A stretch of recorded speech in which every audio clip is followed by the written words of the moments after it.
அனைவருக்கும் வணக்கம். மீன் தன்னாலே வலையில் மாட்டிக்கிச்சு, காதல் கண்ணு மறைக்குது அப்படின்னு சொன்னது யாராக இருக்கலாம்? சந்தேகம் யார் மீது இருக்குது அப்படின்னு பல கேள்விகள் கமல் முன்பு வந்தது. தாமாக ஒத்துக்கொண்டு சிக்கிக்கிட்டார் நம்ம ஆரி ப்ரோ. நிச்சயமாக யார் சொல்லியிருப்பாங்க அப்படின்ட்டு நிகழ்ச்சியில் கண்டிப்பாக வெளிப்படுத்திருக்கவே மாட்டாங்க.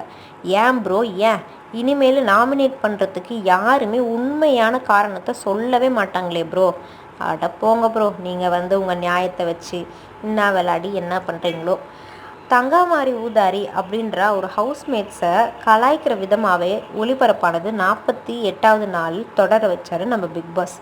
யார் சொல்கிறதையும் என்னால் கேட்க முடியாது, ஆனால் என்னை நீங்கள் எல்லாம் அவாய்ட் பண்ணுனா கண்டிப்பாக எனக்கு ஸ்பேஸ் கிடைக்கலன்னு புகார் பண்ணுவேன் அப்படின்ற ஆணவத்தில் இருந்தது நம்ம ஆரிக்கும் அனிதாவுக்கும் இடையிலான பேச்சுவார்த்தையில் அனிதாவோட பதில்கள். இதில் என்ன விஷயம்னா, ஆளே காணுமே அப்படின்னு நம்ம தேடிக்கிட்டு இருக்கிற ரமேஷை பற்றின உரையாடல் தான் ரொம்பவே சின்சியராக பகிரப்பட்டுட்டு வந்துட்டுருக்கு. ரமேஷ் பகுதியெல்லாம் மட்டும் நம்ம பிக் பாஸ் அப்படியே எடிட் பண்ணி கட் பண்ணி நம்மளுக்கு காமிக்கிறதே இல்லை. அது ஏன்னே தெரில. பிக் பாஸை பார்த்தா எல்லோரும் நம்ம கேட்டே ஆகணும்.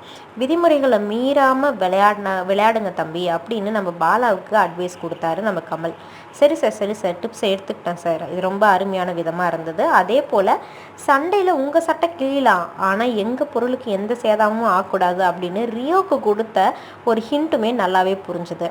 குக்கூஸ் போல் வேடமிட்டு மற்றவங்களோட ரகசியத்தை சொல்ல வேணும் அப்படின்ற டாஸ்க் கொடுக்கப்பட்டுச்சுங்க. வழக்கம் போல் நம்ம ஹவுஸ்மேட்ஸ் யாரும் கேள்வியை ஒழுங்காகவே புரிஞ்சுக்கல.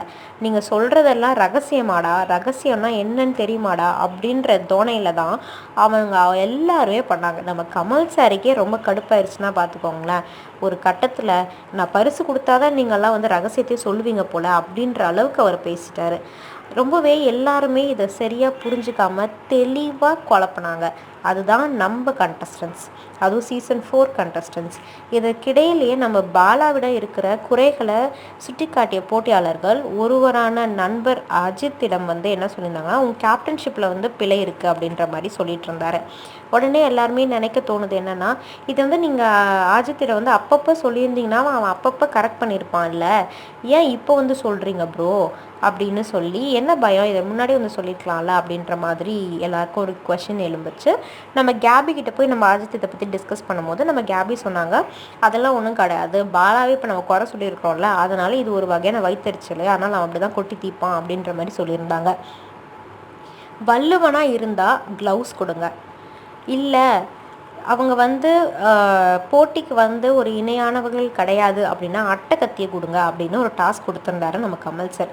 அப்போ பாலாவுக்கு சேர்ந்த அதிகப்படியான க்ளவுஸ் தான் அவரை பார்த்து நம்ம கண்டஸ்டன்ஸ் எத்தனை பேர் பயந்துருக்காங்க அப்படின்றது நல்லாவே வெளிப்பட்டுச்சு. அதுக்கு காரணம் என்ன அப்படின்னு பார்த்தீங்கன்னா, ஒவ்வொருத்தரும் கொடுத்த ரீசன் தான்.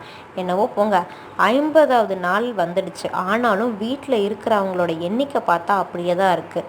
நேற்று ஆரி ரியோ எவிக்ஷன்லேருந்து காப்பாற்றப்பட்டாங்க. இன்றைக்கி ஒருத்தர் கண்டிப்பாக வெளியேறுவாங்கன்றது நிச்சயம். திங்கக்கிழமை அன்று அசீம் புதிய போட்டியாளராக களமிறங்க போகிறாரு அப்படின்ற ஒரு பேச்சுவார்த்தையும் ஒரு பக்கம் போயிட்டு தான் இருக்குது. பார்ப்போம் எதுவரை என்ன நடக்குது, இவங்களோட அட்ராசிட்டிஸ் இன்னும் எது வரைக்கும் போகுது அப்படின்னு.